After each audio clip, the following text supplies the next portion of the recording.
ফুলগাজীর মুন্সিরহাট কমুয়া রাস্তা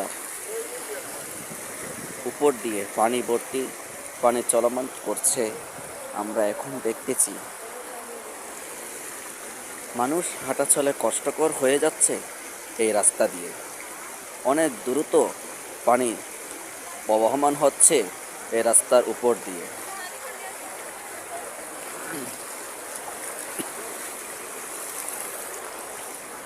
মানুষজন আতঙ্কে ছুটছে এদিক ওদিকে, সবাই নিজ বাড়ি থেকে বের হয়ে যাচ্ছে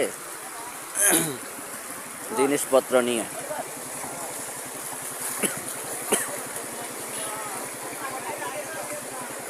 আশেপাশের লোকজনকে সতর্ক করার জন্য আজকের এই ভিডিওটি তৈরি।